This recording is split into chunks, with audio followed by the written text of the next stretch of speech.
just take a last look at the settings, make sure everything is good. And we're going to have ourselves a good time. All right, let me look here. Let's see, we got live. That looks good. Today is December 7th. Yep, today's December 7th. Bear with me, guys. I'm just checking the back end here, making sure everything's good to go. And then we'll get rocking and rolling here. Okay, yep, that's live. Good. All right, let's go ahead and edit that real quick. All right, everything looks good.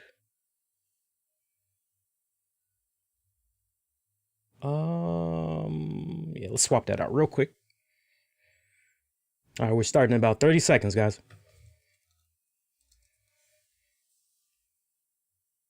All right.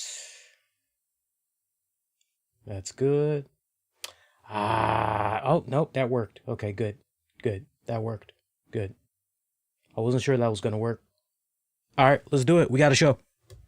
Warning, the RCWR show with Lee Sanders is intended for a mature audience only. The following is an Infinity One Productions presentation, keeping it honest, insightful, and interactive.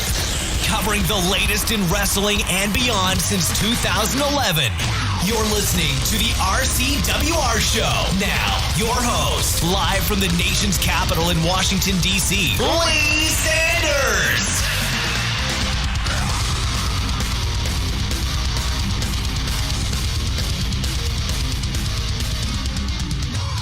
For Monday night of December 7th, 2020, Lee Sanders here. You are checking out an all-new The RCWR show, covering the latest in wrestling, entertainment, and beyond since 2011. What's going on with y'all good kind people? I hope that your weekend was solid. Can you believe it? We are about 3 weeks plus away from wrapping up 2020 altogether. For me personally, to each its own. For me, it feels as though this year just began maybe 4 months ago. That's how it feels for me. So the fact that 2020 at my end has gone by rather quickly, it's good. Given everything that's gone down in 2020, 2021 cannot come soon enough. Hey, I want to know what you guys thought about tonight's Monday Night Raw. So sound off. I'm streaming for the next little bit live on a couple of different platforms. The Periscope, the Twitter, the YouTube, the Facebook, the Twitch, keywords, the RCWR show. Welcome to everybody that's tuning in live particularly.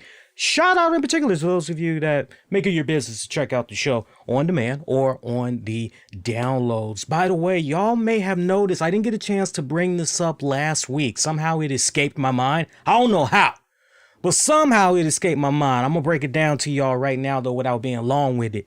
If y'all tuned in last week and you checked out the show, you may have noticed that as far as performance quality goes in the stream, you may have noticed an upgrade, and I did upgrade my internet package. I think I mentioned it last week. I'm not really sure. So if I did bring it up last week, apologies in advance, but you may notice that stream quality that you're in, maybe less buffering, a whole bunch of other things that maybe you would have normally. What's going on here?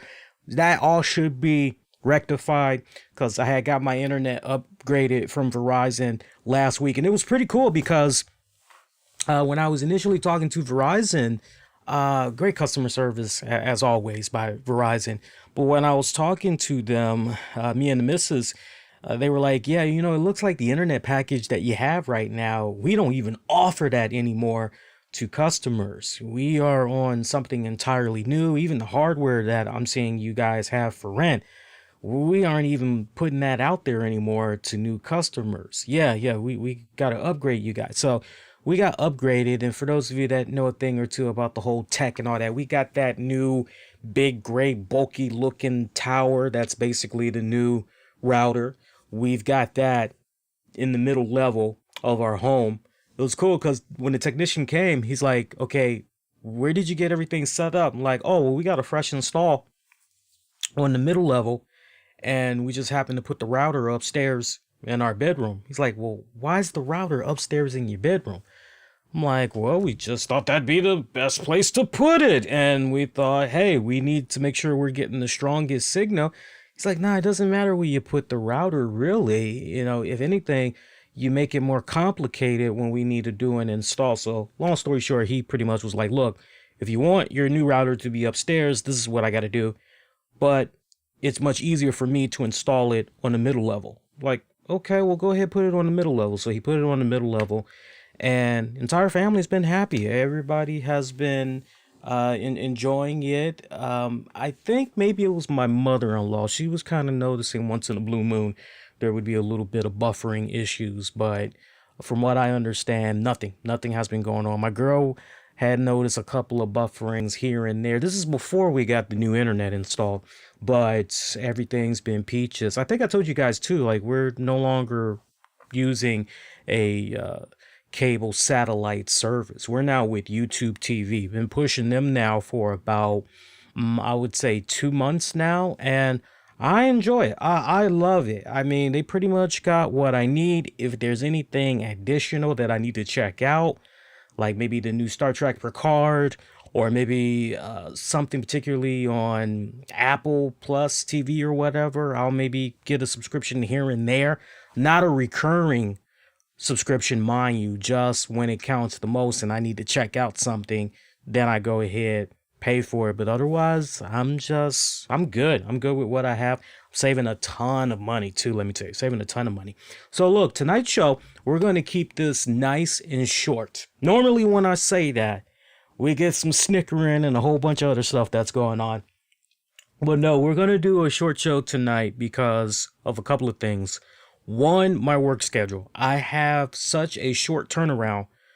Pretty much by the time I get done doing this show, I've got to be to work in less than 11 hours. So for me, sleep, very, very important. I didn't really get too much sleep the night before, and I've pretty much been kind of busy doing a couple of things off and on today. So I definitely want to try to have the show be done in about an hour to an hour, 15 minutes max. And whatever we're not able to get into, here's the best part for you guys. So I know it's kind of sad when you hear, oh, only an hour 15, what the hell? Here's what's cool though. I'm going to be coming right back here tomorrow night after Impact Wrestling goes off on Access TV. I'm actually going to be doing a special live edition of Impact Showdown. And those of you that have been checking out the return of Impact Showdown over the course of the past several weeks, you all know I love the series. I love doing that series particularly, especially talking about Impact and everything. And as we all know by now, unless somebody's been under a rock, hopefully that hasn't been you, but somebody else maybe Kenny Omega is set to appear on Impact Wrestling. And we're going to find out exactly what he and Don Callis, a Impact Wrestling executive, have up their sleeves. Why they have essentially taken the title hostage, if you will, the AEW championship hostage, if you will, and are jetting it on over to Access TV's Impact Wrestling. So we're going to be doing a special Impact Showdown covering Fallout from that. So that should be a pretty good episode. I got to turn my Bluetooth off. That little sound that you guys heard. Give me a second there. Actually, no, that's the last thing we want to do. Actually, you know what? Let me mute it. And I should be good to go. Sorry about that, guys. So yeah, that's going to be a good show. I'm looking forward to that. So yeah, so we'll be coming right back Tuesday night covering Impact Wrestling Fallout. So that kind of makes up for only doing an hour 15 here tonight. Raw. Do we really need to put a poll out? I don't really think we need to put a poll out for this particular week. Decent episode. A decent episode. I kind of found myself going through the motions yet again. I know I said that last week, but this week I found myself once again to be not in a position where I could really sit down and just watch the show. Just watch it in one sitting. I was busy doing any and everything else. I was busy doing laundry. I was busy feeding my dog. I was busy making dinner for the missus. I was doing any and everything but really sitting down and watching this show. And bear in mind, if I didn't have a tablet on me to watch the show, I had my phone on me to watch the show. If I didn't have neither of those, I probably was back in front of the TV. And I just found myself to be disengaged yet again. Very, very weird. I can't explain to you what's going on there. I am looking forward to this TLC pay-per-view event, though, the last WWE pay-per-view event of 2020. I am looking forward to that. In-ring action, Asuka taking on Shayna Baszler. Good matchup right there. Good matchup. Good start. Okay match. Some people can honestly say, yeah, you know what? It's good and everything, but I'm not really feeling the story. I'm not feeling the storyline right now, because you think about the storyline that's built in with Lana. Look, for a lot of people, they don't particularly care for this Lana storyline. I'll go a step further. For a lot of people, they don't care about Lana. Even after the WWE Chronicle on her came out within recent weeks, you still got people that just don't care for Lana. And look, I get that. I sincerely get that and everything. But, for me, personally, I don't think this story arc between Lana, Asuka, Nia, Shayna, I don't think it's that bad at all. I think it's a relatively decent storyline, or I would probably like to see a few things be tweaked just a little bit. I'd like to see things be tweaked more with the Asuka character. I'm getting to a point right now where, less comedic, less, less of that and more of the Asuka that I grew fondly of from her time in NXT and even the tail end of what I was able to see of her work right before she came to the WWE. I would actually like to see, Kana, basically. I would like to see that girl surface. But I mean, with the exception of that, I really have no problem with the storyline that's going on right now with all four of these girls, especially when you can see clear as day the name of the game is to try to help Lana excel on the roster even more, to try to help build her up even more. Look, that's the thing. You ain't going to be able to please everybody. You just aren't. You had so many people that were crapping on the Lana, Rusev, Lashley storyline. Let's not go down that rabbit hole yet again, because it feels like it was a couple of years ago, but it was more recent than you think when you really stop and think about it. But I had no problem with what went down with these girls tonight. By the way, great video package for the late Pat Patterson. Now, that's something that I actually did not get a chance to talk about. Pat Patterson passing away at the age of 79, going on 80. I can just imagine how everybody in the WWE that was fortunate enough to work with Pat Patterson over the years, and how instrumental he was in their careers, how instrumental he was for Vince McMahon and family, as far as the great in-ring psychology of laying out matches and coming up with all, cool ideas and everything. I can only imagine how the WWE family is feeling right now. And I think it was rather important that WWE acknowledged Pat Patterson's contributions, not just to the industry, but what all he did for the WWE. I think it was very important that everything that was laid out beautifully tonight. Now, look, it was my first time seeing it tonight. I sadly did not watch Friday's SmackDown. So if they did something on SmackDown or NXT, I don't know anything about that. What they showed could have been recycled for all I know. I just know that was my first time tonight seeing the video package that they showed. And I thought they had handled the production of that rather extremely well. So I definitely want to give them a lot of props for that. But it was definitely important for those younger wrestling fans out there to really get a good understanding of Pat Patterson, because sadly, the biggest misconception that's out there when it comes to Pat Patterson is, oh, Pat Patterson, yeah, he was the guy that was one of the stooges there for Vince McMahon during the Attitude Era. And anytime that you see some type of memory lane revisit of the Attitude Era or the Monday Night War, and whenever you see Pat Patterson, there you are. As a fan, you're seeing Patterson with Briscoe, and they're doing their little silly shenanigans and everything. Laurel and Hardy, basically. But he was so much more than that. So I think it was beautifully well produced, the video package that they put together, letting you know what Pat Patterson was all about. Sadly, though, there is also a dark side that doesn't get talked about. I won't say enough. I will leave it at it doesn't get brought up, and how you all want to look at this, that's at your own disclosure. But there is a dark side to Pat Patterson, because for all of the good that Pat Patterson has done, particularly for the WWE, for all of the good Pat Patterson has done for the wrestling industry, there's also that one blemish that I wish Vince McMahon and family and Pat Patterson would have openly spoke about more, especially if it wasn't true.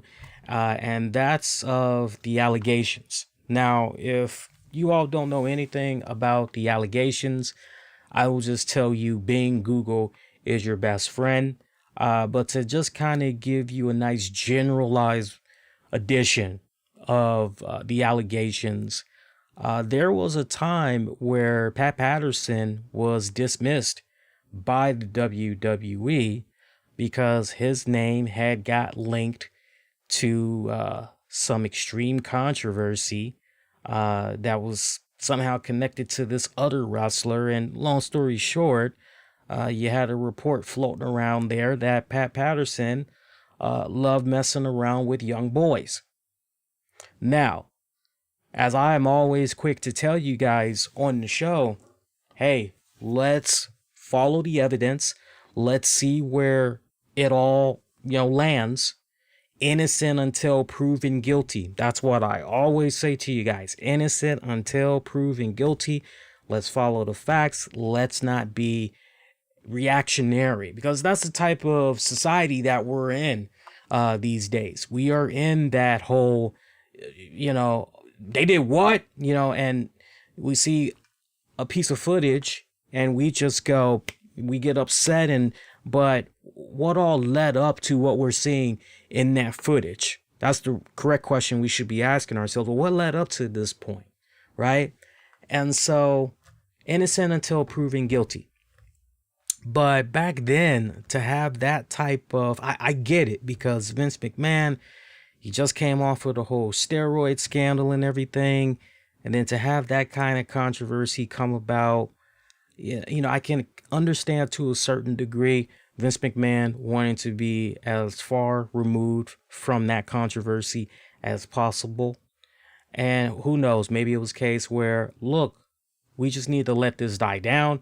I'm going to bring you back, in several months, a year or two, but right now it's too hot. So I could kind of understand it from that standpoint. But the thing that's always bothered me with regards to that little controversy there is, well, wait a minute. If it's not true, if Patterson has vehemently denied these allegations, then why isn't Vince McMahon and company fighting tooth and nail for this man? That's what a good employer is supposed to do, right? I mean, am I right? I mean, or maybe it just depends. I don't know. At least when it comes to these days, I don't know. Just when I think I know the right moral code, in today's era, things just seem to get switched up. I mean, take, for example, Gregg Williams. We'll talk about that in a hot second. Gregg Williams, if you're a football fan, fired from the Jets. Right move, wrong move. But, that always kind of bothered me a little bit with regards to Patterson. Now, I'm not accusing the man of anything, but I just always raised the eyebrow and thought, well, if this isn't true, well, why not fight the good fight? Why not go with the whole innocent until proven guilty? And where's the evidence? What's your facts? What's this based off of? Lord knows, especially if you've been checking out the Twitch stream, I've had my share of getting back into playing LA Noir.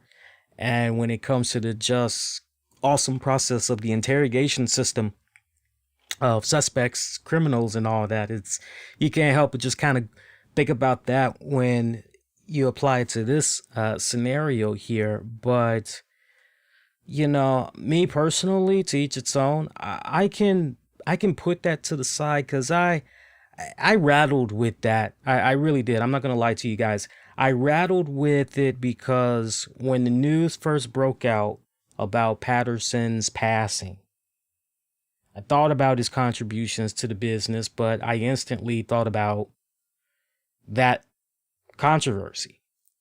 And I said my piece on social media, and I was quite taken back by the lack of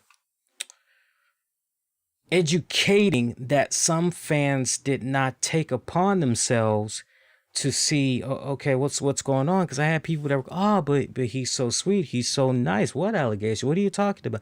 There were a ton of people that did not know about what all had went down there. And I gotta say, I was quite, maybe that was a good thing. I don't know. Your guess is as good as mine. But he was so much more than a stooge in the Attitude Era. He was. The man's been working for WWE since the late 1970s. Their first Intercontinental Champion. Before he began even working for WWE, I mean, we'd be here all night just going through some of his greatest matches. I already know my personal favorite match of his of all time, and if you checked out the show over the years, you guys already know what that match is. Now, I know some of you guys may say, well, Lee, I'm a newer listener, and I don't know exactly what that match was. Can you possibly tell me what that best match was?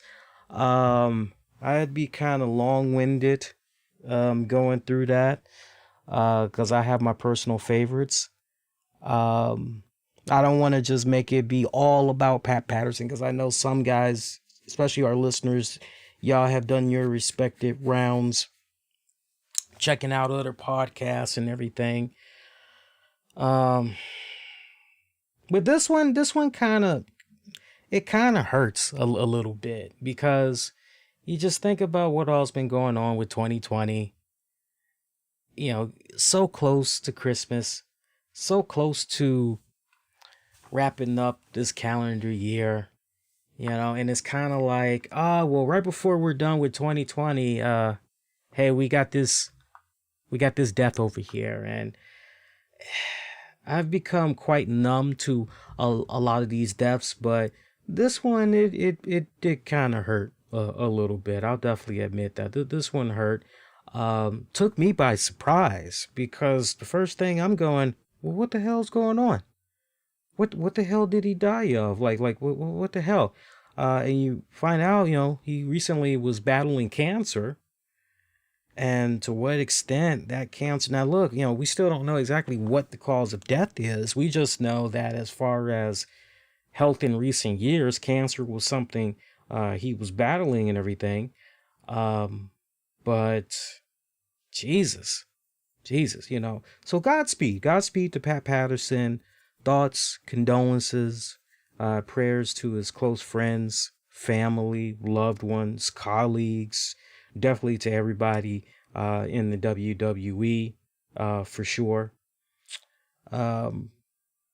Good contributions. I mean, right up there with Dusty Rhodes. Yeah. When you think about just contributions that he's made to the business and everything, you can't help but think about that.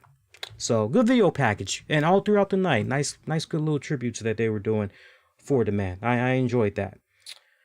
All right, so get to a little bit more in-ring action. Reckoning Slapjack with Mustafa Ali taking on Ricochet with Dana Brooke. Ricochet, Dana Brooke, picking up the win. Very short match. I still am. Curiosity is getting the best of me right now, because remember what I talked about last week on the show. I said, wait a minute.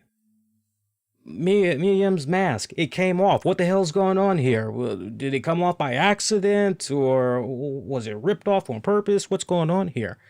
And some of you all last week were saying, no, that was a move that happened by accident. Dana Brooke caused it. It was an accident.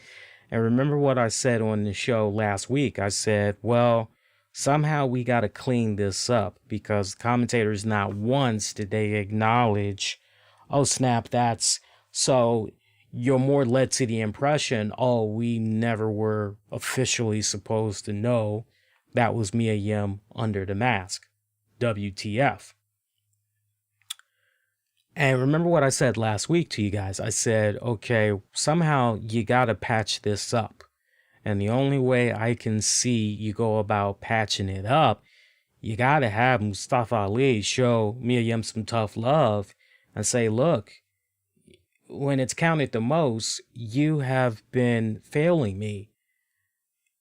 I really need you to prove your worth in this stable. I really need you to prove your worth to me, because if you can't hang, then you have no business being with us anymore. And I think with what we had got tonight, seeing Ricochet and Dana Brooke once again getting the one up there over Reckoning. Look, if this leads to Mia Yim being kicked out of the Reckoning, Retribution. I'm sorry, Retribution. Reckoning. But you guys get where I'm coming from. But if it leads to Mia Yim being kicked out of Reckoning, then I'm okay with it. And you know what? It's actually a direction that should happen. It doesn't exactly help that over the weekend on the WWE Network, we had the release of the WWE 24 special on Keith Lee. This began filming August 20th of this year, if I remember it right. Let me just look at my notes real quick, because we'll talk about it later on. But it looks like, I don't have the exact date, but August of this year is when cameras began filming Keith Lee's that particular moment. And so it went from there all the way up to his Raw debut. I'm trying to think if it did a little bit more after that, and I can't quite recall. We'll talk more about the 24 special later, but it only followed him for a couple of months there. Yeah, that was really it. Definitely, I'm looking at my notes right now here. January 22nd, NXT, the NXT event where he became North American Championship, the Royal Rumble spot there with Lesnar. Go to March 20th, COVID, Black Lives Matter intensifying, Great American Bash, Raw debut. Yeah, so it looks like it pretty much cuts off right after his Raw debut. But Mia Yim was, I won't say dominating in this, but she appeared in it a decent amount, and it left no shadow of doubt, yeah, they're a couple. In case nobody knew, they're an item. So I'm more curious to see how that is going to bleed into Raw programming, because brilliantly, and I think it's a cool, smart move on creative's part, we've yet to see Keith Lee and Mia Yim cross paths, and rightfully so. But now that her mask has essentially come off and everything, you can't help but wonder at some point, okay, so when is maybe Keith and Mia gonna cross paths, and when is he maybe gonna give her a pep talk and say, you don't need this, you're better than this, I've stood by for weeks now, I heard where you were coming from, I allowed you to make your own path, with you knowing that you have my full support, you have my full backing no matter what. And me personally, I would like to see some type of interesting angle come about where Keith Lee does get involved in, and dare I say, I personally would not mind it if it was maybe Keith Lee almost single-handedly destroying the Retribution stable once and for all. I'm trying hard to get behind it and everything, but given some of the stuff that's been going on with them in recent months, it's kind of hard to really get behind it. Lack of creativity when it's all said and done. Big lack of creativity. Kofi Kingston took on Shelton Benjamin. Actually was a good one. It's a good story that's built in there. But I don't know. Something's kind of, I don't know. Maybe it's been dragging a little bit too long. Maybe that's what it is. Maybe I'm starting to become a little bit impatient, and I just want to see the Hurt Business come away with those tag titles already. Maybe it's my impatience for this that's starting to get the best of me. I have to rely on you guys and figure out where you all are coming from with regards to New Day, Hurt Business. Where you all are. Is your patience still invested into this rivalry and all? But good match between Kofi and Shelton Benjamin. I love seeing those two guys lock it up. Kofi Kingston getting the best. Cedric Alexander, pretty peed off though. He demanded to have a match with Kofi because he was getting sick and tired of New Day always winning, somehow wiggling out a W. So Cedric Alexander takes on Kofi Kingston. You heard me right too. Kofi Kingston went at it twice. You heard me right. Cedric Alexander getting the best of Kofi in that one. Not bad. That actually wasn't a bad match as well. Love seeing Cedric Alexander's personality blossom more. It feels like he's now starting to really find his stride of a personality in the WWE system. I don't know if you guys have been noticing, but over the course of, I would say, as recent as 3 weeks now, he is really building it up more and more. So I definitely got to give Cedric Alexander a lot of props. As far as, because look, as far as the in-the-ring skills go, we always knew the man had the talent. We always knew that, but the personality was pretty bland. But now he's really starting to string it all together. Really liking what's coming about with him. Fifth match of the night: Miz, Morrison, AJ Styles, Sheamus, Drew McIntyre. Again, Miz, Morrison, AJ Styles teaming up in a 3-on-2 handicap match to take on Sheamus, Drew McIntyre. Pretty good match. Love the story that was built into this. I see a question that's being asked about Keith Lee. I will address everything Keith Lee later on in the show when I get ready to talk about the WWE 24 documentary that was done on Keith Lee. So do stick around for that. Appreciate you all's patience. But let's try to burn through this as quick as possible, because like I said, I only want to do about an hour, maybe an hour 15 minutes of a show tonight, since we're going to be coming right back Tuesday night.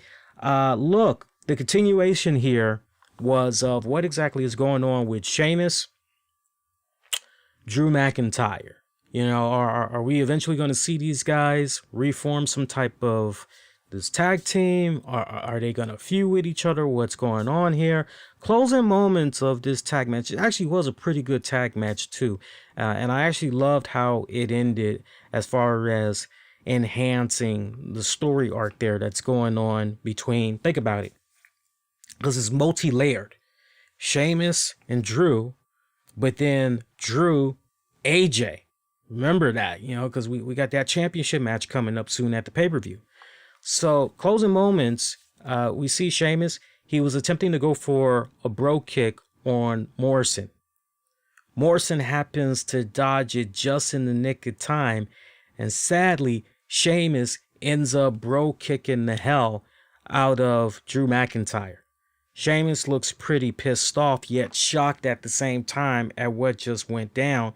And rather than physically go out of his way check on Drew McIntyre, he's almost kind of looking at Drew like, buddy, what the hell were you doing there? You shouldn't have been there at all. And he tried to then focus on the in-ring action. Pretty much, okay, he's all right. He's not totally out cold or anything. No EMTs need to get to him. Let me focus on this match. Well, at that point, AJ Styles was waiting, coming off the ropes, connects with a phenomenal forearm. 1, 2, 3. That's pretty much it. This point, Sheamus, looking his wounds in the ring, starts to look at McIntyre. McIntyre's looking back at him. You're going, ooh, you can feel that friction. You can cut it with a knife. What's going to happen when these two men maybe meet up backstage? They're going to brawl. What exactly is going to go down? So Sheamus, I forgot who was interviewing him. I think it was Charlie Caruso that caught up to him backstage. And he was anticipating McIntyre was going to come up to him, spoiling for a fight and everything. Sure enough, later on, we would see within that same segment, McIntyre pops up. And Sheamus pretty much, hey, man, what went down out there, I didn't intend for that to happen. That was an accident.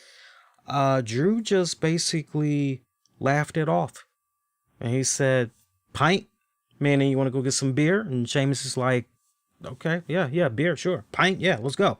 So that pretty much squashed the hell out of that. By the way, kudos if you saw the nice cameo of Nikki Cross, Akira Tozawa, and Eric from the Raiders, the Viking Raiders. Shout out if you saw them in that segment. I just loved watching Nikki just all back there giddy, because she was like, yes, it's going to be a fight. It's going to be a good fight. It's going to be coming down. You got to go back and watch that on your DVR if you still got Raw for this week. See, other than that, your main event match of the night, I don't really think I'm missing anything else. Your main event match of the night. Oh, by the way, shout out to Bobby Lashley taking on Jeff Hardy. That actually was a good match. That was actually one of my favorite matches of the night. Of all the matches on the card tonight, Lashley, Hardy, loved it. Good one. It came off better than I anticipated. Because I was expecting a mediocre type of, but that's not how it played out. And I love how they had Matt Riddle throughout the night.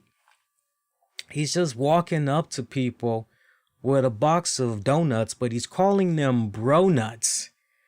BRONUTTS. And I'm going, nah, man, I don't want anything to do with you. You're nuts. Keep your bodily fluids to yourself, man. I'm good. I don't need you. And, let me tell you something. Let him bring himself and his bro nuts here to the nation's capital. Let him talk about bro nuts around the DuPont Circle, Thomas Circle area in Northwest Washington. That's going to have an entirely different meaning.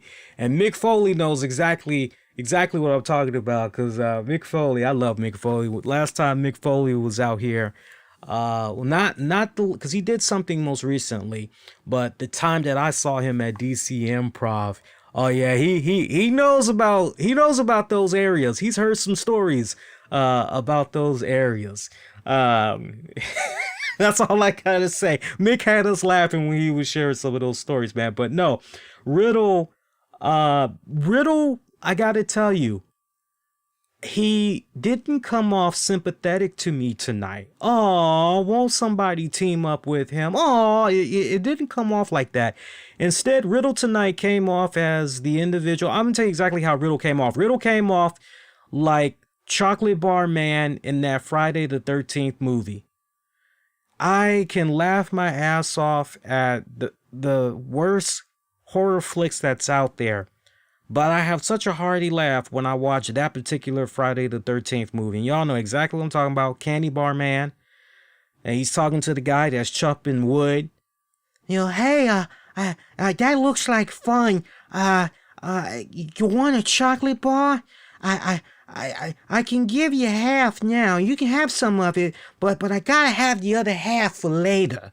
You kind of reminded me, Riddle, of Chocolate Candy Bar Guy. And we all know what happened to Chocolate Candy Bar Guy. I was ready every single time nobody had time for Matt Riddle and his donuts. I was just ready for him to pull a chocolate candy bar guy and say, well, if that's the way you feel about it, then fine. Yeah, but you're not being very nice. I was ready for him to go in that direction, but no, we didn't get that. It was nice seeing him come to the aid of Jeff Hardy too, because he's actually one of the last people that he was pitching. Let's form a tag team. You know, you and your brother Matt, y'all did the Hardy Boys. Well, you and me, we could team up and we can call ourselves the Hardy Bros or whatever. And Jeff's like, that's a really cool idea. I like that, but I got a match. You know, we'll talk about this later. So at least Jeff came off a bit receptive to the man and everything. And that was good. But okay, obviously, when you're going into the TLC joint, safe to say that the way things are looking, it's going to be Jeff Hardy teaming up with Riddle to perhaps take on the team of Bobby Lashley and MVP. I can kind of see that. If that's the trajectory, if that's where we're going, I'm okay with that. I'm okay with that. I think that would be a really good tag match. But this Jeff Hardy, Lashley, that's for me, that's the match of the night. I want to give props to them. That was actually the match of the night. Bray Wyatt, Randy Orton, main event match of the night. So you're keeping track, 7 matches grand total that we got for the night. Bray Wyatt, Randy Orton. The way this match came about, Randy Orton understanding he's going to be facing the Fiend, Bray Wyatt, at TLC. But that's at TLC. On this night, he wanted Bray Wyatt. He wanted Mr. Rogers, Bray Wyatt. And that's exactly what he got. No Alexa Bliss. There was no cameo by Alexa Bliss. I was a little bit heartbroken by that because she's been on such a roll creatively. I've really been enjoying her work. And this was kind of one of those, but you know what? She really wasn't needed. If you ask me straight up, did we really need her? We really did not need her tonight. It just would have been nice to see her. That's all. Because you can tell she's having fun with the story arc is all. But she wasn't there tonight, but she wasn't needed. I love how, that's the one thing that I've enjoyed about Bray Wyatt and his Firefly Funhouse segments being back on Raw compared to SmackDown. On Raw, it feels more creative. It feels more loose. I don't know what it was, but there was something about him and his Firefly segments on SmackDown. The honeymoon period when he first got drafted to SmackDown and you saw the first couple of Firefly segments, you're going, cool. But then it just got to a point where all he really was doing was just popping up, talking on his little Firefly joint. There was nothing really creative that was going on. And I mean, so far, since he's been back on the Raw brand, the Firefly segments have been worth checking out. It's gotten back to that point of must see because you just never know what Wyatt is going to be doing on the Firefly. And I love the fact that they had the whole let's get Randy, kind of their own spin on the prices right there. Rabblin' Rabbit and all the other characters of Misfits participating as game show panelists and all of that. I liked all of that was going on. Very funny, very creative. Enjoyed that. Versus when you look at what was going on SmackDown, I can't quite put my finger on it, but again, I think I nailed it perfectly with what I said just a couple of seconds ago, which was you basically had Bray Wyatt out there on his Firefly segments, really just talking. There wasn't a lot of that wacky Adult Swim kind of Comedy Central, Pee-wee's Big Playhouse. There wasn't all of those elements that was going on when he was on SmackDown. So I'm happy to see that he's back at it again on the Raw brand. I don't know what's going on. I don't know if he has like more creative freedom or I wouldn't, if you were to tell me, well, nothing's really changed. Nothing happened on SmackDown and Raw. He was always in charge. He always, that would be news to me, because then my next question will be, well, why did it seem like it was kind of lacking over here, but it's more energetic, it's more fun over here? How exactly do you explain that? For a majority of this match Wyatt was having with Randy Orton, Orton was owning his ass. And as he was being tortured, and I use that term loosely because he really wasn't being tortured. Let me put it to you this way. He was getting his ass kicked. He was getting his ass handed to him, Wyatt was, by Randy Orton. And the way he was just getting his ass kicked and he just keeps laughing about it, I'm just thinking about the Joker all of a sudden. You know, I'm thinking particularly about Heath Ledger's Joker. I'm thinking about the interrogation scene. I'm definitely thinking about probably like one of the most important and impactful scenes of the entire Dark Knight movie, and which is pretty much the end of the movie, and almost kind of bittersweet when you think about it, because it mirrored so much Jack Nicholson's Joker, except in this case, Heath Ledger's Joker didn't fall to his death, but you know, he's saying to Batman there, look, obviously I'm not gonna, you know, I'm a master of impersonations, but I'm not gonna nail Heath Ledger's Joker, but he basically goes,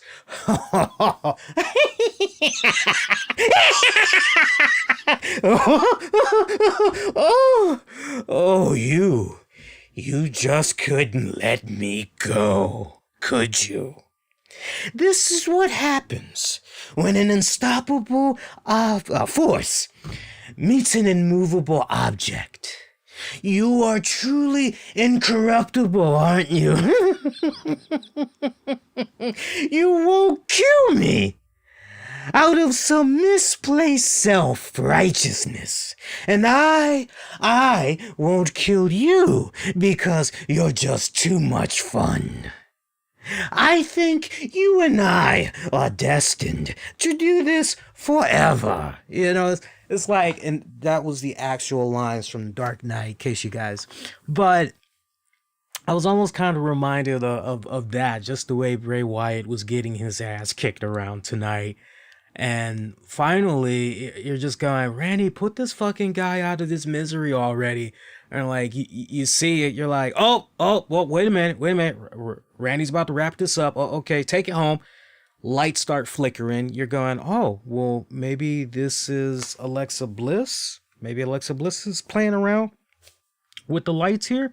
What's going on? Next thing you know, lights go out completely as Randy Orton, I don't know if he connected with an RKO, but the last thing I remember, because I actually was starting to get ready for the show at this point, he did go for the cover of Bray Wyatt. And the lights went completely black. Lights come back on. Mr. Rogers Bray Wyatt goes in his place, the Fiend Bray Wyatt. Randy looks shocked as shit because he's still in the pinning position, you know, trying to pin Bray. And when he looks to see, he is taken off of his A game. Bray Wyatt then just starts taking the hurting to Randy Orton. Pretty much ends with that claw of Bray Wyatt's being put down Randy Orton's throat, passing him out. Raw pretty much goes off like that. So look, other than the whole Bray Wyatt, Randy Orton stuff leading up to the main event match, Jeff Hardy taking on Lashley. I'm just going through the rest of the card here for the evening. Kofi taking on Cedric Alexander.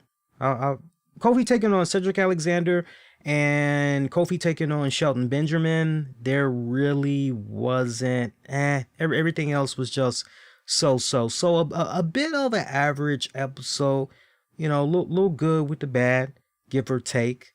Once again, another light cameo by Keith Lee backstage, having a few words with Sheamus there. You know, obviously, Keith Lee is very protective of his buddy, Drew McIntyre. He really doesn't believe Sheamus's intentions are true. Everything that he's been doing with Drew McIntyre over the course of these past couple of weeks. So we're continuing to get that, hey man, you fuck with Drew, you're going to be fucking with me. You know, if I were to just kind of look into the crystal ball just a little tiny bit, and if I were to try to maybe make some predictions on where things are possibly going to be going with this arc, I would say I wouldn't be surprised if something were to happen where Keith Lee thinks, oh man, see, he's proving my point. You can't trust Sheamus. Keith Lee that is, tries to go to Drew McIntyre and, you know, bring about some type of information he thinks he's come across. The shit blows up in his face. It's inaccurate. Drew tells him in a nice, polite way, you know, hey, bud, I appreciate your concern and everything, but look, me and Sheamus, we've been boys for a long time. You and me are cool, but Sheamus is like the brother I never had. And, you know, look, I'm a big boy. I can fight my own battles. You know, you let me worry about Sheamus. You worry about you. When's the last time you had a match, huh? Or something along those lines. I could see something like that happening where Drew just, you know, back away, man, I got this. And as a result of that, Keith Lee feels a little bit hurt. And it's pretty much, okay, all right, well, if it's going to be like that, you do you. Don't say I didn't warn you, whatever. And he goes off, you know, continues to do his own little thing or whatever. But I tell you what, after watching his 24 documentary, I need to see a lot more of Keith Lee. I'll tell you that right now. But looking into the crystal ball there, that's what I could kind of see happening there. But then it still brings the question, is Sheamus playing some type of mind games with Drew McIntyre? You know, what exactly is the end game? Is he serious about reforming a team, you know, with Drew on a regular basis? You know, I mean, so you're honestly going to put to the side Drew McIntyre has a WWE championship yet again? You're going to put that to the side and just, you don't care for having a World Heavyweight Championship opportunity against your friend Drew? You don't care about that? You're that concerned about reforming the tag team? That title around his waist that he has currently, that's not on your mind. That's irrelevant. That's how you kind of have to think when you're going into this. But overall, bit of an average episode of Monday Night Raw. And I want to give a shout out to our Patreon members, our Patreon familia, patreon.com/RCWR show. That's the place you could go to where you could check out bonus audio, video content that you won't be able to find anywhere else. $5 a month gets you access to all of that great content. So do check it out. Patreon.com/the RCWR show. Little as $5 a month, you get access to all of that content. Hey, do me a favor. Can somebody chat back and forth with Mike? I mean, I love seeing when you guys are interacting with all the things that I'm saying. And trust me, I do see whether you're on Periscope, YouTube, and all those other platforms, however you check out the show when you're checking it out live, I do appreciate that. And I do see what you guys say in the chats on a weekly basis.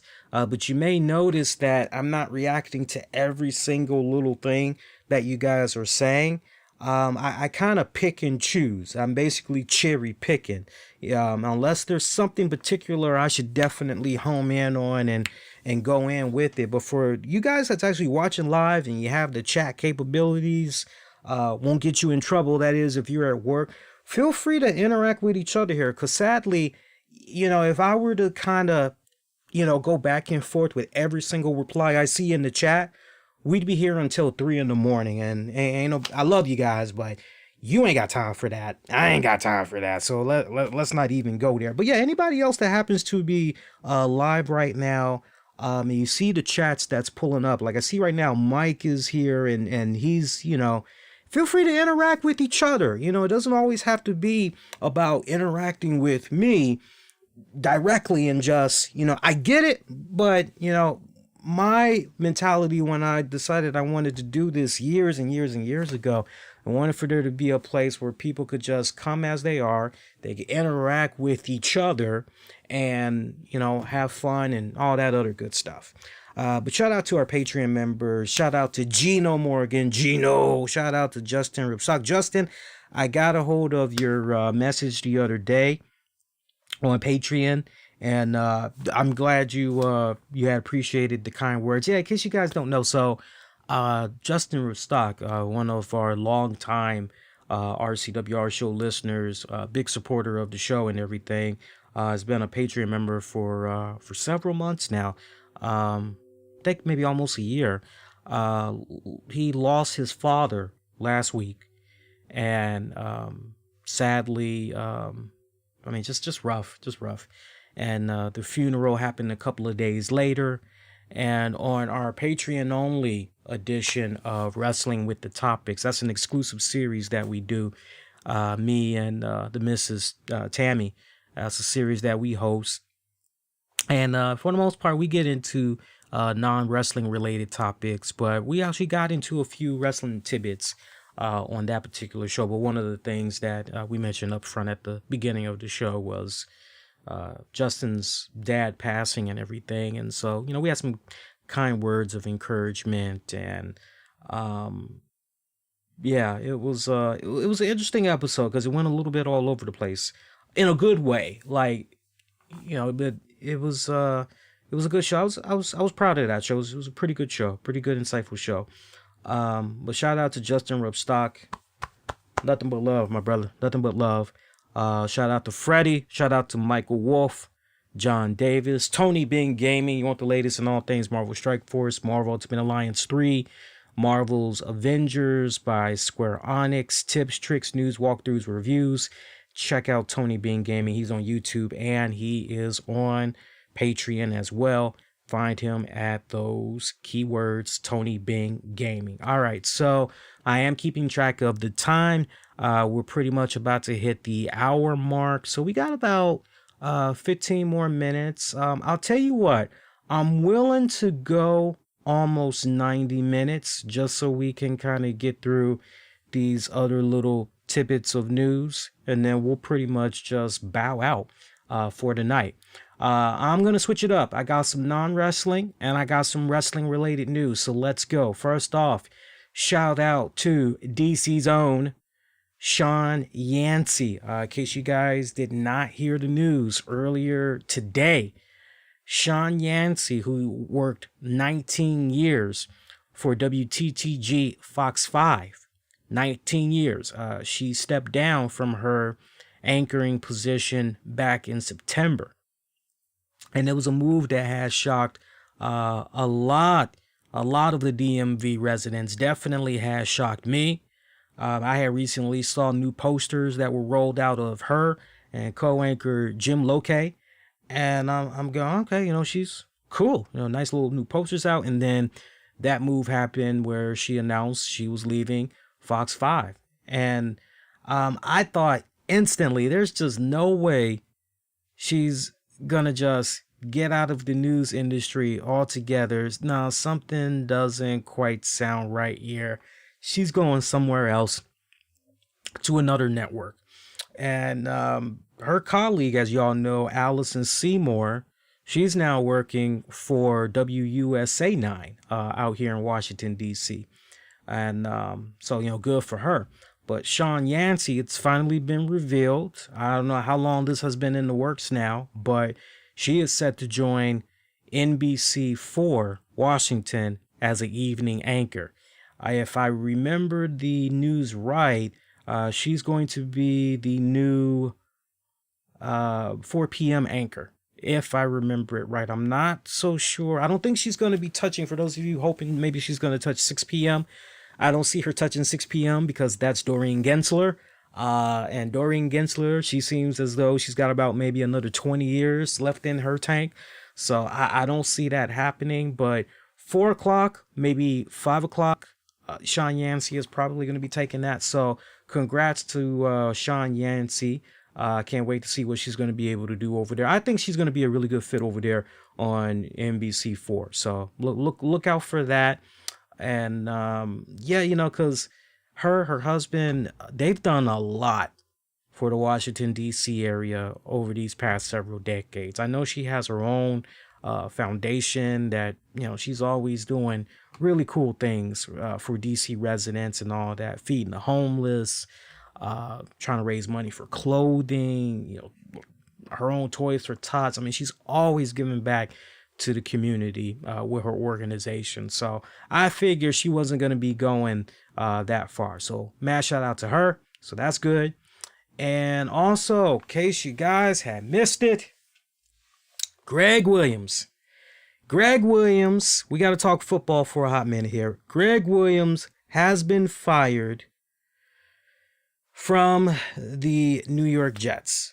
Now, look, being a DC resident and all, I can tell you when it comes to Gregg Williams, I hate to tell you so, but what you see is what you get when it comes to Gregg Williams. Gregg Williams, for as long as he has been a coordinator, this man is notorious for his 4-3 schemes. Notorious. He is notorious for his 4-3 schemes. He is notorious for putting excessive pressure on the quarterbacks. That is what he is known for. Look, 62 years of age, 2 cents from a distance, and I could be wrong. And if I'm wrong, I'm wrong.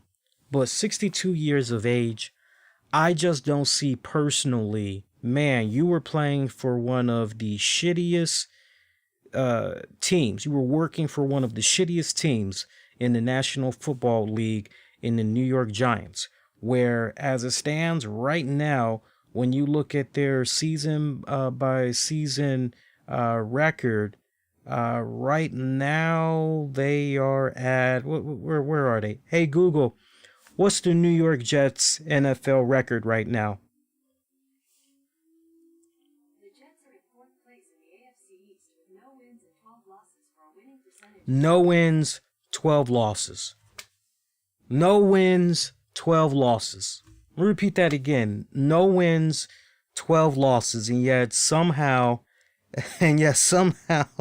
they are in what? They're in 4th place in the Eastern Division. Like how the fuck is that even possible, yo? You knew something was bound to happen though with regards to the Jets. You knew that there was going to be some type of a shakeup. Whether that meant there was going to be a shakeup with the general manager, or there was going to be a shakeup with the head coach. And look, whether or not the head coach, whether or not his head is up for grabs on the pike, your guess is as good as mine. But you just knew that there was going to be some type of backlash. I think probably what is the most surprising isn't the fact that Gregg Williams got fired. It's the fact that upper Jets management just went on ahead and said, you know what? Yeah, granted, we got about maybe 4-5 weeks left of NFL action, but let's just go on ahead and let's just cut our ties with this fool right now. Let's just be done with this guy. And they just cut him. I don't think just this one incident alone and how Gregg Williams handled that shit that went down with the Jets over the weekend. I don't think that one incident alone is what got him fired. For those of you that are like, what the hell went down? All right, so there was a controversial zero blitz on a Hail Mary play attempt to sack Derek Carr. However, Carr ended up finding Henry Ruggs open, beating corner Lamar Jackson, the cornerback, not to be confused with that other Lamar, for a game-winning touchdown with 5 seconds left in the game, dropping the Jets to 0-12. And had the Jets won, it would have given the Jets the first win of the season. So, all the experts, everybody, what a dumb freaking move. Why the hell would you do a zero blitz? that doesn't make any sense. What the hell? Like, there's no need to freaking do that. Of all the plays that you're going to be doing with seconds left in the game, why the hell would you do a zero blitz? Look, I got to be honest with you guys. When Bounty Gate went down with Gregg Williams, I thought that was going to be it for the man then. I thought that was it. Stick a fork in him. There's just no way he's going to be... That's it.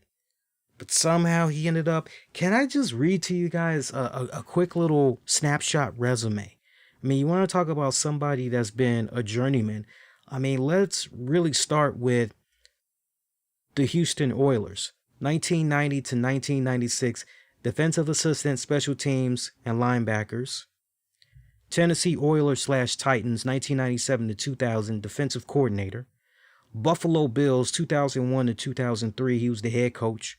Washington Redskins from 2004 to 2007, defensive coordinator and assistant head coach. Now that's something I can speak on, is his time with the Washington Redskins. So after his release from Buffalo, Redskins pretty much were the first ones that wanted to do an interview with him.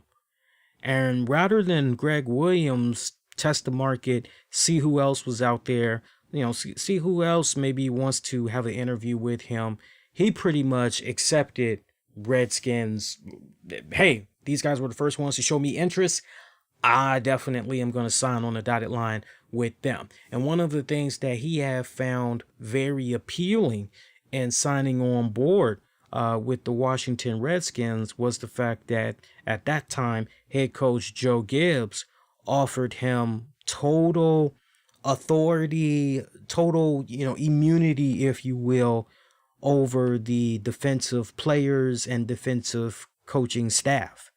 So with Gregg Williams having that type of power, it's, oh, okay, well, I guess the proper terminology, autonomy. So by him having that, it's like, oh, okay, well, he's pretty much bulletproof. All right, cool. He in Washington, Gregg Williams, he drew up all kinds of cool defensive schemes. And the Redskins, their defense had ranked third in the NFL in 2004, and they ranked ninth in the following year. So, I mean, that's not really too shabby. From there, January of 2006, he signed a 3-year extension with the Washington Redskins to basically remain with them. And at that point, he was the highest paid assistant coach in the NFL. The defense, meanwhile, in 2006, they struggled. They ended up being ranked 30th in the league. 30th in the league. 2007, you saw vast improvement. The defense rank within the top 10 in the NFC. Team had finished 9-7. Lost in the wild card round to the Seattle Seahawks. And, pretty much from there, I mean, after Joe Gibbs retired, Williams was considered to be the one to take over as head coach for the Redskins. He interviewed 4 times with team owner Daniel Snyder, but then he shortly was fired, along with offensive coordinator Al Sanders. Jim Zorn, as we all know, ultimately getting that job. From there, he goes to the Jaguars as the defensive coordinator. He just did that for essentially 1 year. 2009 to 2011, defensive coordinator with the 2009 to 2011, defensive coordinator with the New Orleans Saints. 2012 with the St. Louis Rams. The St. Louis Rams, if I remember that right, that was kind of hilarious in itself right there, because he gets introduced as the new Rams defensive coordinator, but then it was basically 1 month after the whole Bounty Gate scandal shit had went down, when he was suspended indefinitely for his role in Bounty Gate. Rams pretty much terminated him like almost as soon as. So my point, my man didn't get to spend 1 day officially as part of the St. Louis Rams organization. 2013, Tennessee Titans, senior assistant defensive coach. St. Louis / Los Angeles Rams 2014 to 2016 defensive coordinator. Cleveland Browns 2017-2018 defensive coordinator. Interim coach the following year with the Browns. And then, as we know, 2019 to this year, defensive coordinator for the Jets. So, I mean, look, whatever magic he had when he was with Washington those first couple of years, whatever magic he might have had when he was with the Houston Oilers, Tennessee Titans, it is long gone for a man that has been involved with the NFL since essentially, we're talking almost 30 years. Yeah, we're talking like almost 30 years, or maybe slightly over 30 years. 62 years of age. I don't exactly see anybody running out to hire this man instantly. I'd be shocked if this man were to get a job in the NFL. I don't see it happening. I think at this point, as far as him getting another job, maybe in the XFL. Because I just don't see XFL for sure, but in the NFL, who? What team would be so, with that track record? What team would be so? Yeah, sure, we'll go ahead. We'll take a chance on him. Sure, let's do it. Your guess is as good as mine. Shout out to Becky Lynch and Seth Rollins. Becky Lynch and Seth Rollins, they welcomed a beautiful baby into the world. As we all had heard about earlier in the year, the baby was due in December. I didn't think the baby was due until next year. I don't know why, but I thought the baby wasn't going to be due until next year. But they welcomed a beautiful daughter, Roux, Roux, R-O-U-X. I got to hear how the name is officially pronounced there. So that is awesome. Congrats. They shared a nice little picture on social media. You don't get to see the baby by the looks of it. You don't get to see the baby. All you see is the little baby's cute little hand. And you see Becky Lynch with her hand holding the little baby, and you see Seth's hand holding the baby's hand as well. And that's pretty much it. I love good feel stories like this. It's so uplifting. Definitely puts a big smile on my face, especially during this time of the year, with the holidays and all.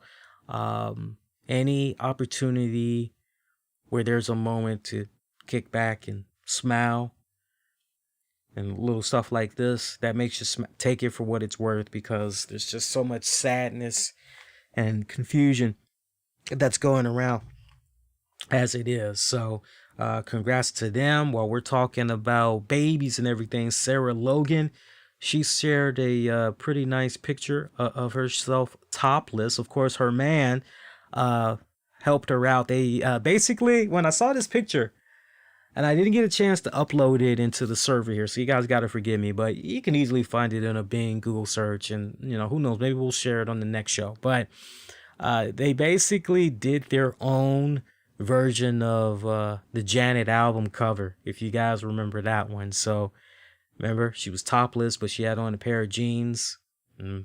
There's an interesting story behind who it turns out was actually holding on to Janet Jackson's breasts for that album cover. I won't spoil it for you guys, but if you want some fun trivia, do your research on that. You'll thank me later.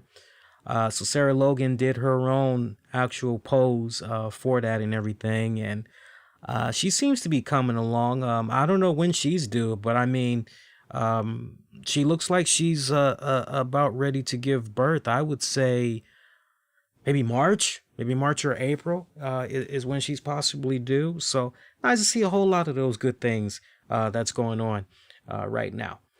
Speaking of a lot of good things that's going on in the world right now, we talked about this at great length on Wrestling with the Topic, so I'm not going to rehash. But what I will touch upon is this element. By now, as we all know, Sting, he is with the AEW. And I thought what was essentially a six-figure type of deal. I was corrected. Shout out to my buddy Mish from Wrestling Soup. By the way, next Thursday, December the 17th, make sure you mark your calendar for that one, because I will be a special guest over on Wrestling Soup. So tune in for that. It's a special occasion. So tune in for that. That turns out it's seven figures that Sting is getting. And, now, we're learning a lot more information as far as how did the whole AEW thing come about, some of the things that Sting wanted guaranteed. And, one of the things that's being discussed is the fact that Vince McMahon, when it's all said and done, Vince McMahon was not keen on a Sting Undertaker match.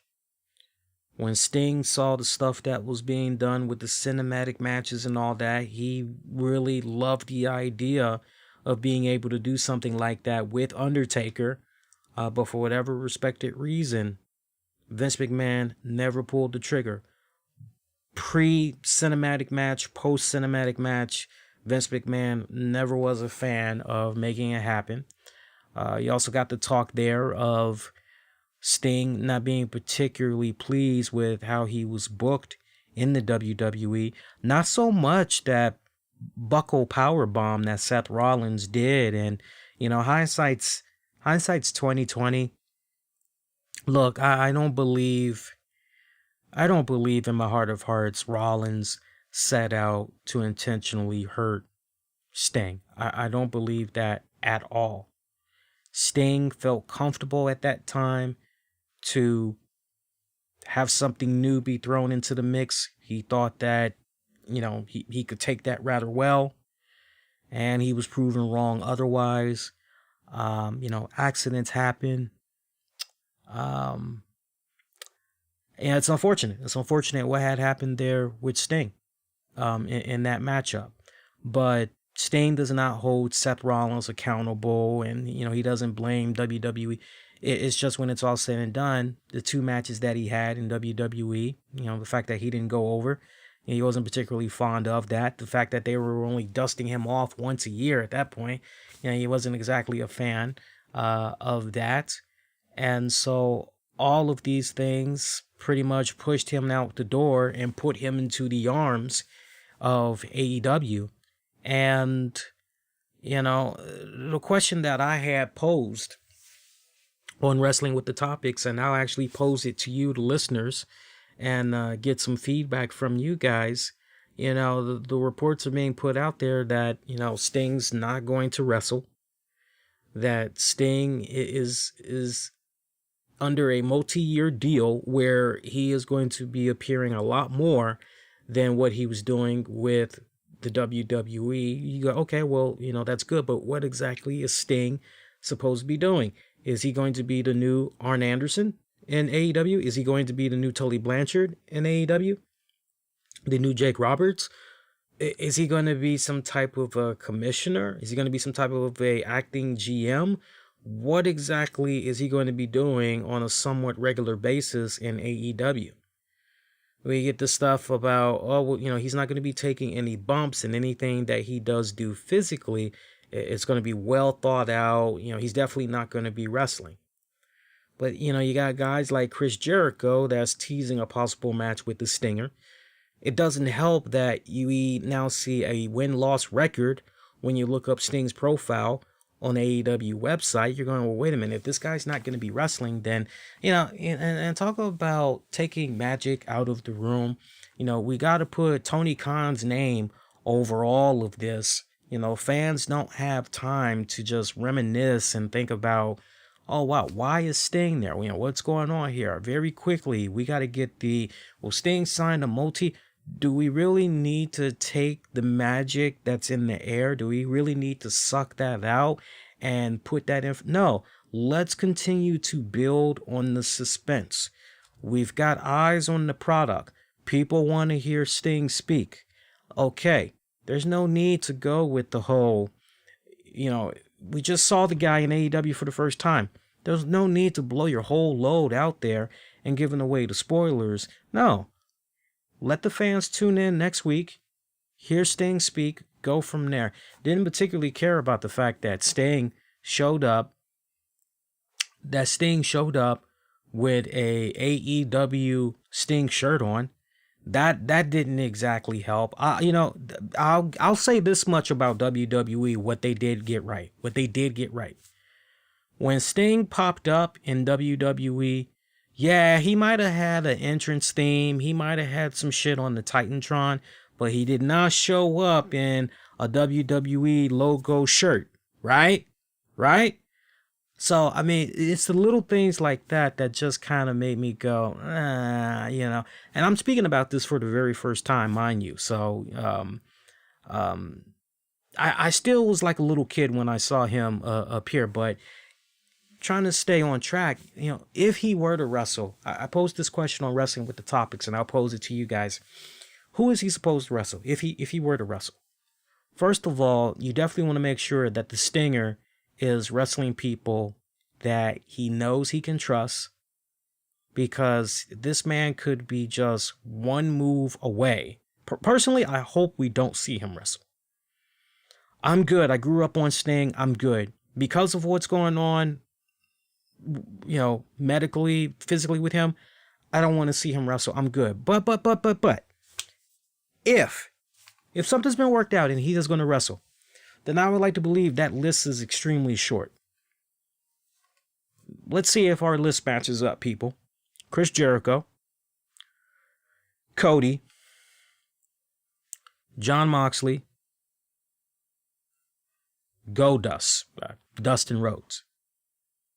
That's it. Those are the only guys I see. Those are the safest guys I can see that guaranteed can get Sting in, out of a match, no problems. No problems. If there's maybe another name you want to throw out there, for me personally, it would take some hard convincing.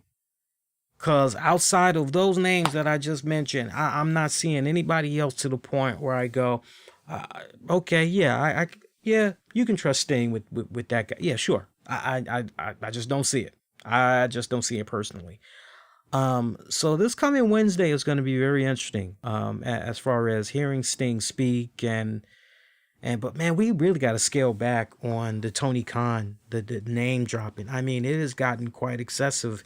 It's now gotten to the point where Tony Khan's name is mentioned at least 3 to 7 times during a 2-hour show.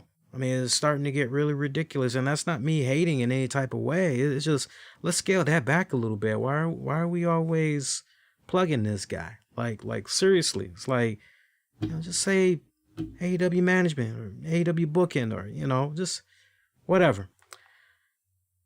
By the way, speaking of AEW, I did see the matches that's set to go down on this week's AEW Dark. Check this out. We got 16 matches that's going to be going down on Dark this Tuesday night, December 8th, 7 p.m. Eastern on AEW's official YouTube channel. Check this out.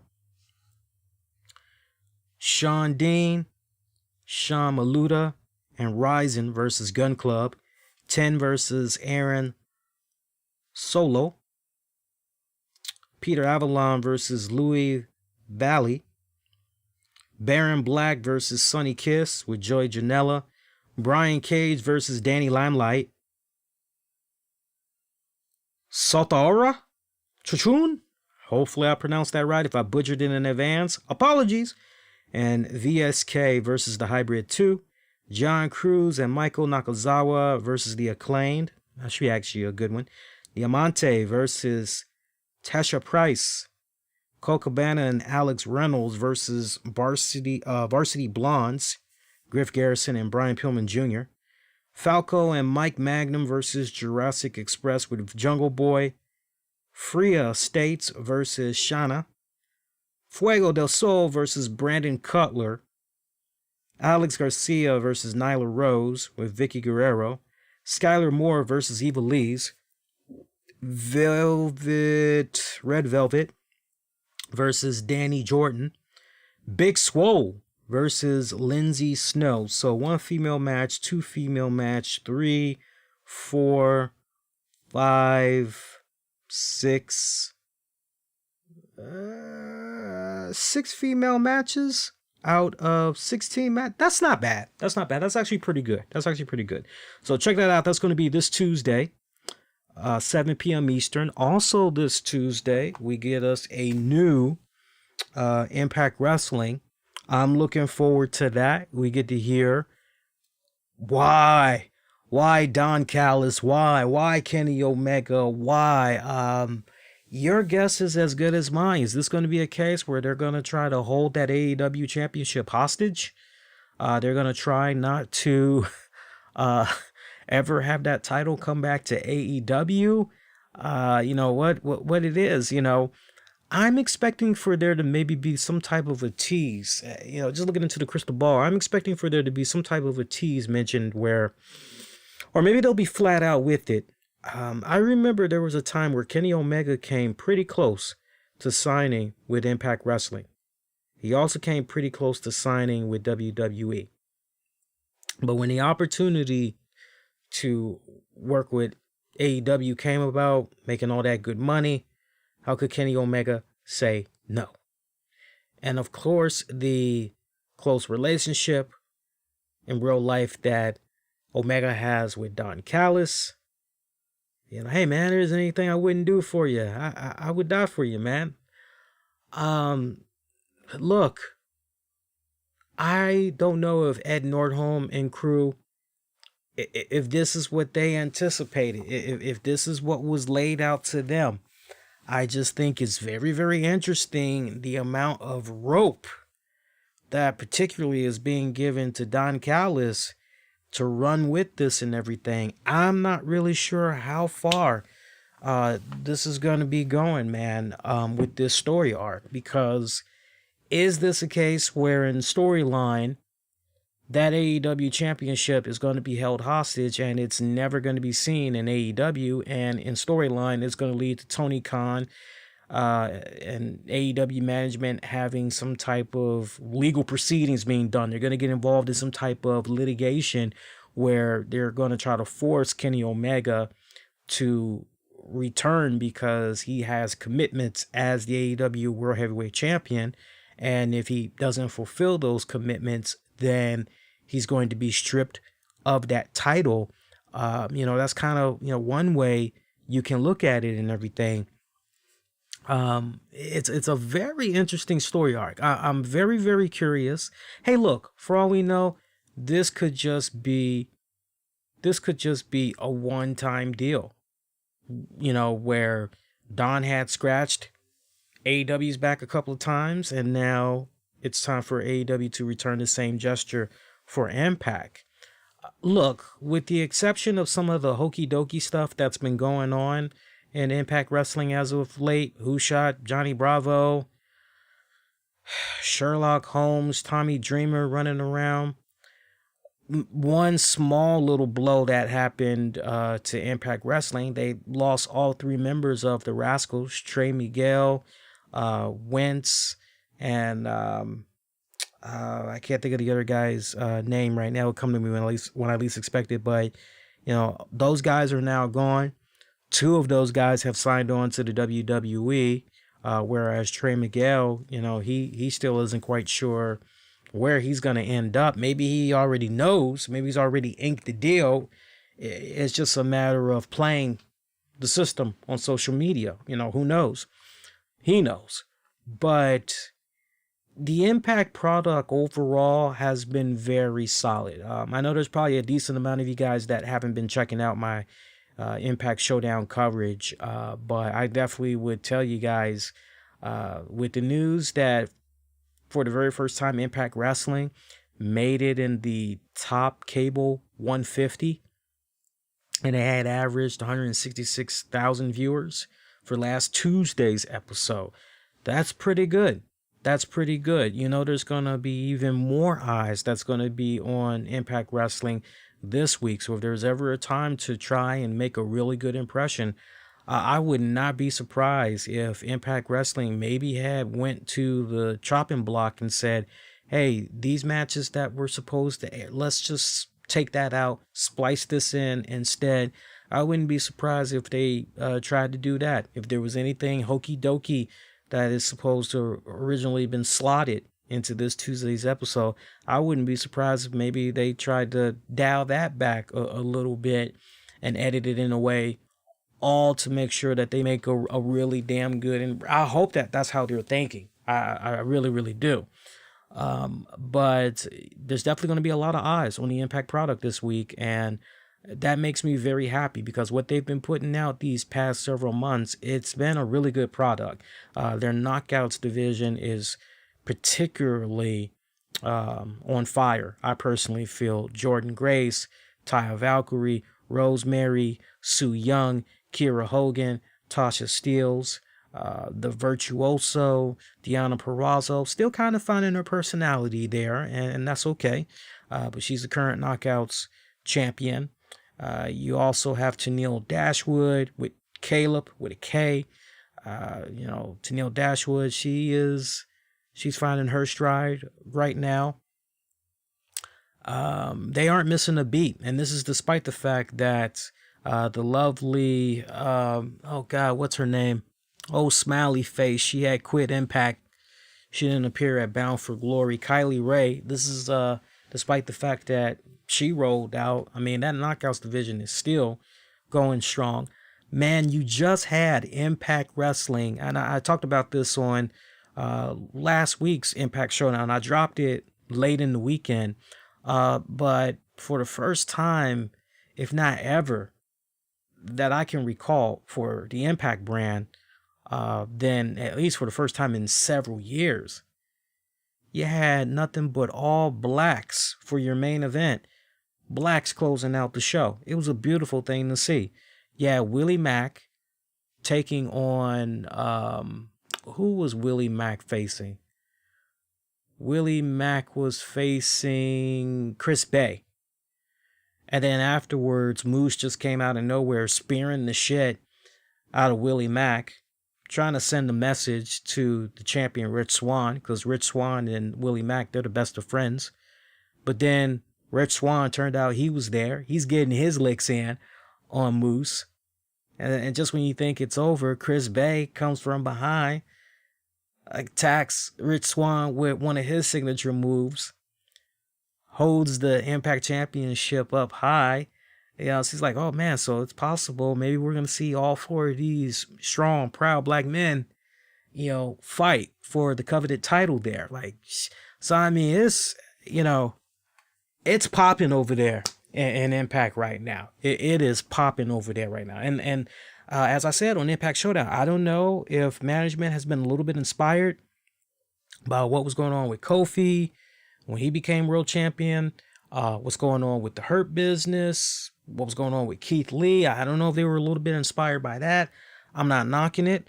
But whatever they're doing, they're making it their own, and they're telling their own cool stories as a result. Keep on rocking and rolling is all I got to say. So there's a lot of good things that's going on. Tag division, you got the Motor City Machine Guns back at it as Alex Shelley. He just recently returned.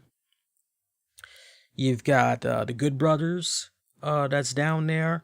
You got Madman Fulton and Ace Austin tearing it up. Sammy Callahan, Ken Shamrock. I mean, they got a pretty good, diverse roster that's going on down there. So they put out some good stuff. Sometimes it's a little hokey dokey, like what I said earlier about Tommy Dreamer and Sherlock Holmes and shit. But for the most part, it's a pretty good product. So definitely check it out, and look, if you don't get Access TV, Impact Wrestling always is streaming Tuesday nights at 8 p.m. Eastern for free on Twitch. You don't need to log into Twitch, but if you want to take just about 2 minutes to set yourself up, and it's free anyway to sign up for Twitch, boom, connect, and then you're pretty much there. Or you can go on my Twitch channel at RCWR Show. I actually host Impact Wrestling stuff. I'm like one of just a handful of guys that's still doing it for them. Because I remember at the very beginning when they were still relatively newcomers to Twitch, I actually, reached out and was like, hey, if you want me to re-syndicate your shit, and a couple of times they gave me an opportunity to host Impact Wrestling. But yeah, you could go on RCWR show on Twitch, and I'm always hosting it. You won't see me on there, you won't hear me or anything, but you can easily just go on the Twitch channel or just go on Impact's Twitch channel officially, and you can check it out that way. Impact Plus, they just did an update on it, and it seems to be a bit better. But the verdict is still out. You guys got to give me a couple more weeks and give me an opportunity to play around with that, and I'll have a major update for you then. All right, so one last thing we can get into before we get ready to wrap it up of the night. I am keeping track of the time here. So we're closing out the show on this note, because honestly, there's really nothing else that we need to get into as far as wrestling news goes. Anything else at this point can pretty much wait until the next show, honestly, because it's a bunch of independent wrestling stuff, and it can honestly wait until the next show. But I did get a chance to check out the WWE 24 documentary special on Keith Lee, and I recommend to you guys to go out of your way and check it out. It's about 51 to 53 minutes long, and I found it to be very insightful. I found it to be very emotional, because emotionally, when you are listening to Keith Lee's story in his own words from his mom, his dad, his stepmom, from his cousins, those that know him best, basically, you just can't help but give that rally cry for this man even more. It's one of those, if I were to really kind of sum this up, and I know we're kind of going into a little bit of OT, and it's okay because it's still a short show. If you all have ever seen the movie with Cuba Gooding Jr., then it's one of my all-time favorite movies.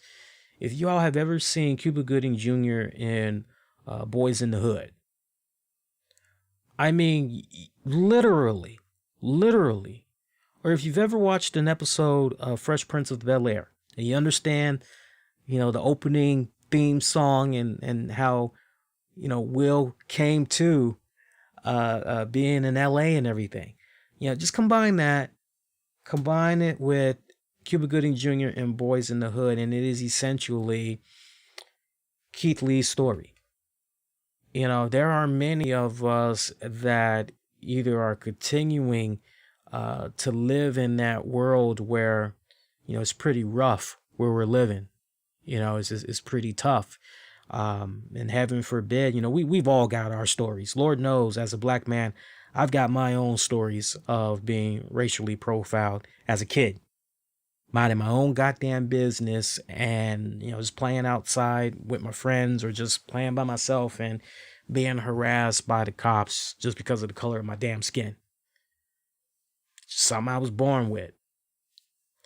But his influence, he said, as far as the pro wrestling goes, long before his parents were long before he was even born, his parents were big into the wrestling. And his grandmother, Mary Frances, she's the one that really got him enamored with pro wrestling. And he knew as far back as when he was a little kid that was something, he wanted to do. And when he was growing up, he lived in such a violent neighborhood. There was things that he was exposed to at a young age that he had no business being exposed to. Being at one point a young black kid, I can only speculate that 9 times out of 10, because I know I did, I was exposed to the drugs. I was exposed to guns. I was exposed to prostitutes. I was exposed to a whole lot of crazy shit. So I can only imagine he saw those same similar things and maybe even worse. And it led to a very tough decision to be made, where shortly after his grandmother died at the age of 12 is when he lost his grandmother.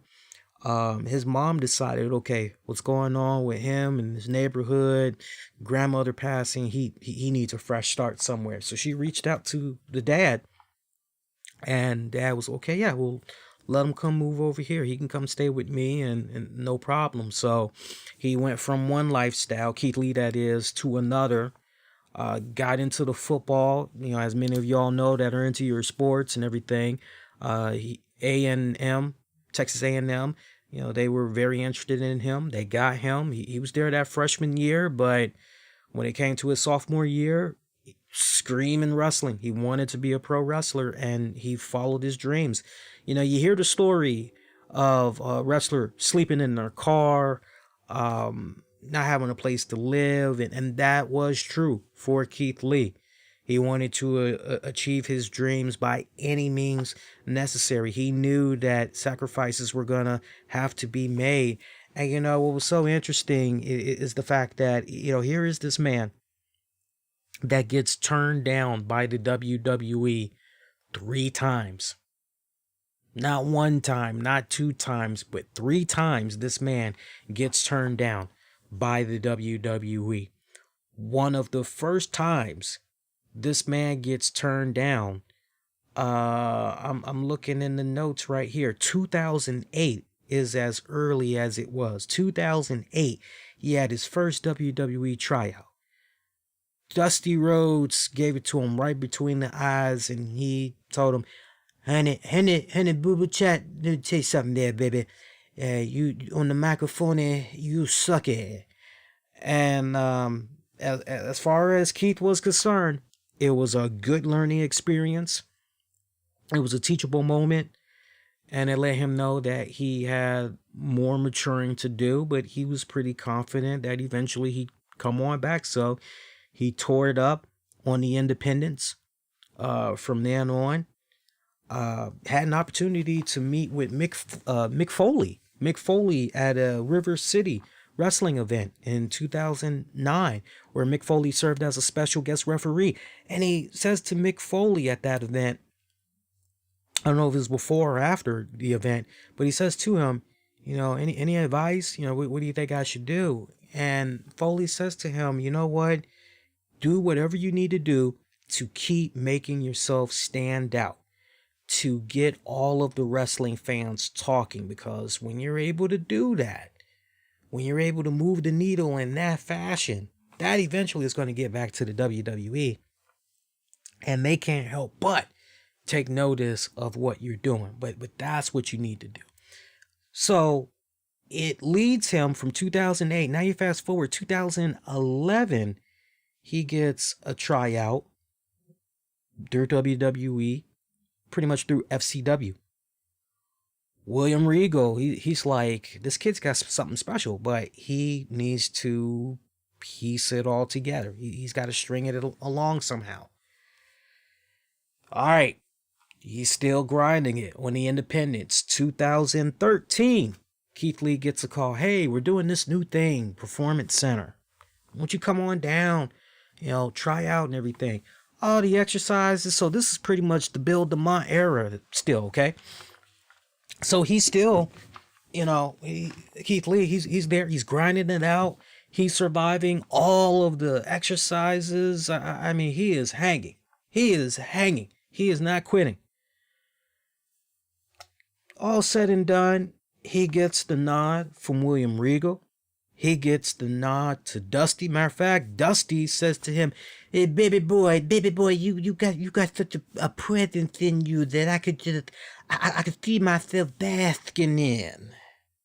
You feel what I'm coming from? I can feel myself basking in what you got going there. Your presence, it's just so, I feel my entity, my soul, my spirit, everything emotionally going on in my body, my bodily fluids. You see what I'm coming from? I can just feel myself basking in it.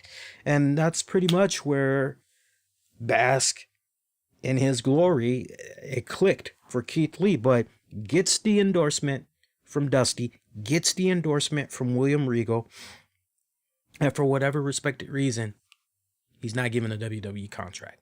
But Regal says to him, look, don't be in dismay. Don't feel deflated and defeated. Because I know you. I know you're going to continue to go out there and you're going to grind it out and everything. I'm going to keep my eye on you. We're going to get you. Just keep doing what you're doing. And it was great to hear Adam Cole at that point. I knew exactly what Keith Lee was feeling. I got rejected by the WWE twice. And at that point, if you're really hungry, you're determined, you're not going to let something like that. You're just going to keep doing what you're doing. At this point, you're just going to live to make them regret not signing you. And that's pretty much what Keith Lee ended up doing. Really grinded it out in independence, working for VIP Wrestling out in Texas, working with Eric of the Viking Raiders, doing some stuff with Beyond Wrestling. Beyond Wrestling, one of his first matches was with Dominik Dijakovic. And within 48 hours, he became an overnight sensation, working that one match. That set up the opportunities to work in the UK, PWG, Evolve, so forth. Everything pretty much leads up to 2018. He gets a golden opportunity to go working for New Japan Pro Wrestling. But then WWE came a calling once again. So now, what? Here he was in an opportunity, in a very cool position of opportunity where he could tell WWE, well, not for nothing, you shot me down 3 times. Take this job, shove it. I'm going to New Japan. But he ended up, this is where I wanted to be from the get-go. And yeah, okay, let's do this. Now that they officially want me, it's like, now I'm going to show them, I've been grinding it out, but now I'm really going to show them. And pretty much, rest was history. My biggest takeaway from this, to put a nice pretty little ribbon on this documentary, the biggest message I took away was, no matter what your friends, family, co-workers, colleagues may say to you, if you have your mind made up on something, follow those goals, follow those dreams. When you say cannot, you've already admitted defeat. So keep chasing after them. Be willing to grind it out. Be willing to go through those sacrifices. Yeah, there's going to be some serious tough times. But if you're willing to endure it all, oh, baby, the payoff at the end, it's going to be rather sweet. That was the perseverance, never giving up. Those were the main takeaways that I had got from this, and then also when you're in a position where, many of us, we don't have, there's only a select few of us, and Keith Lee is definitely one of those people. There is a select few of us that, essentially we have grown up in the ghetto. We've been exposed to death. We've been exposed to the drugs, the gang violence, and all of this other shit. And there are some of us, this is all we know. This is what we grew up in. This is the environment. This is it. This is it. This is all we know. So we're either going to become a pimp. We're either going to become a drug dealer. We're either going to become part of a gang. And the outcome, we're either going to get incarcerated or we're going to end up maybe a bum on the streets, recovering crack addict or a drug addict, ongoing drug addict, or we're going to end up in the city morgue. That's it. But then there are those of us, and Keith Lee is part, me and guys like Keith Lee, we're part of this. And I'm not comparing, I'm only comparing how we both grew up as kids. That's it. For every brown Latin kid, that has lived in the ghetto, there are those of us that have had that experience of, okay, well, we've lived on this side of the coin, but then we've lived on this other side of the coin where a good education, find something that you're passionate about, some type of a cool hobby. And man, if you could somehow make a career out of that hobby and live comfortably, follow it out, follow those dreams and everything. And so when you've seen both sides of the coin, for most people, it's rather easy. Okay, well, I know the side of the coin I want to be on. That's gonna make sure that I'm cared for. There's food on the table. There's a roof over my head. My family is being taken care of. And it all starts with having a really good, strong support system in the family. And I tell you what, Keith Lee was very, very fortunate. Something that is greatly overlooked in this documentary that I really, really, really, really want to stress. Mad kudos to Keith Lee's dad. Because let me tell you something. From personal experience, most black men that happen to father a child, anybody can father a child, but it takes a real man to be a father to that child. Okay? Anybody can have a kid. Any man can have a kid. But it takes a father to really, really be in that picture for their son. And Keith Lee's dad was there for his son every single step of the way. I'm not trying to make it be about race, but there's enough data that shows that, sadly, us black men, it's a bad rep that us black men have, but black men tend to leave the woman taking care of the kid, and that woman, that they pretty much are a solo act. The dad just disappears. And I can tell you how detrimental that is when you don't have both parents in the picture guiding that child all the way through to adulthood, from boys to men. And so for his dad to continue to still be in Keith's life, that's a great testament to how serious his dad was about continuing to remain in his son's life, how much he loved his son, and how much you can see the raw emotion in his dad. At one point he cries, he cries over the fact that his son was exposed to the drugs, the violence, and all of that. And, he wanted to take him out of that. He wanted to take him out of that environment. He wanted him to succeed in life, and he cried. He bawled out. I'm like, wow, it was very emotional. But I think that's something that was greatly overlooked. If you watch it a second time, just kind of peep that out. And, now that I bring it up, you're like, yeah, you know what? You're absolutely right. It's a sad story as far as what happens with most men in North America. There's a lot of men that are, having kids out of wedlock when it's time to step up to the plate and, be there, don't live up to their responsibilities.